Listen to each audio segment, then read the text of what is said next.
జనసేన అధినేత పవన్ కళ్యాణ్ రేంజ్ మారిపోయింది. పోటీ చేసిన అన్ని స్థానాల్లో తన పార్టీని గెలిపించిన పవన్ కళ్యాణ్ ఇప్పుడు కీలక పదవులు అందుకుంటున్నారు. తాజాగా జనసేన శాసనసభ పక్ష నాయకుడిగా పవన్ కళ్యాణ్ ఎన్నికయ్యారు. మంగళగిరిలోని పార్టీ కేంద్ర కార్యాలయంలో జనసేన శాసనసభ పక్ష సమావేశం నిర్వహించారు. తెనాలి ఎమ్మెల్యే నాదెండ్ల మనోహర్ ఈ సమావేశంలో జనసేన శాసనసభ పక్ష నాయకుడిగా పవన్ కళ్యాణ్ ను ప్రతిపాదించారు. సభ్యులందరూ ఏకగ్రీవంగా బలపరిచారు.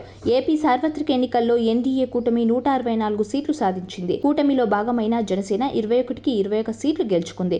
మరొక వైపు ఈ నెల 12న ఏపీ ముఖ్యమంత్రిగా నారా చంద్రబాబు నాయుడు ప్రమాణ స్వీకారం చేయనున్నారు. చంద్రబాబుతో పాటు మరికొంతమంది కూటమి ఎమ్మెల్యేలు కూడా ప్రమాణ స్వీకారం చేసే అవకాశం ఉంది. జనసేన నుంచి 4 మంత్రి పదవులను అడుగుతారని తెలుస్తోంది. పవన్ కు డిప్యూటీ సీఎం పదవి ఖరారైనట్టు సమాచారం. తెనాలి ఎమ్మెల్యే నాదెండ్ల మనోహర్ కు సైతం మంత్రి పదవి దక్కనుందని టాక్. అయితే సోషల్ మీడియాలో మరో 2 పేర్లు కూడా ప్రచారంలో ఉన్నాయి. వాటిలో అనకాపల్లి ఎమ్మెల్యే కొనతల రామకృష్ణ, అవనిగడ్డ ఎమ్మెల్యే మండలి బుద్ధ ప్రసాద్లను మంత్రులుగా ప్రకటించే అవకాశాలున్నాయని జోరుగా ప్రచారం జరుగుతుంది. ఇప్పటికే మంగళగిరిలోని జనసేన కేంద్ర కార్యాలయంలో పవన్ కళ్యాణ్ కీలక నేతలతో సమావేశమయ్యారు. ఈ సమావేశంలో పలు కీలక అంశాలపై పవన్ చర్చించారు. మంత్రివర్గంలో పవన్ కళ్యాణ్, నాదెండ్ల మనోహర్ తో పాటు మరో 2 ఎమ్మెల్యేలు ఎవరనే దానిపై చర్చించినట్టు తెలుస్తోంది. ఇక మంత్రివర్గ కూర్పుపై టీడీపీ అధినేత కసరత్తు చేస్తున్నారు. మంత్రివర్గంలో ఎవరెవరు ఉండాలి, ఏ పార్టీకి ఎన్ని మంత్రి పదవులు కేటాయించాలనే దానిపై చంద్రబాబు సుదీర్ఘమైన కసరత్తు చేశారు.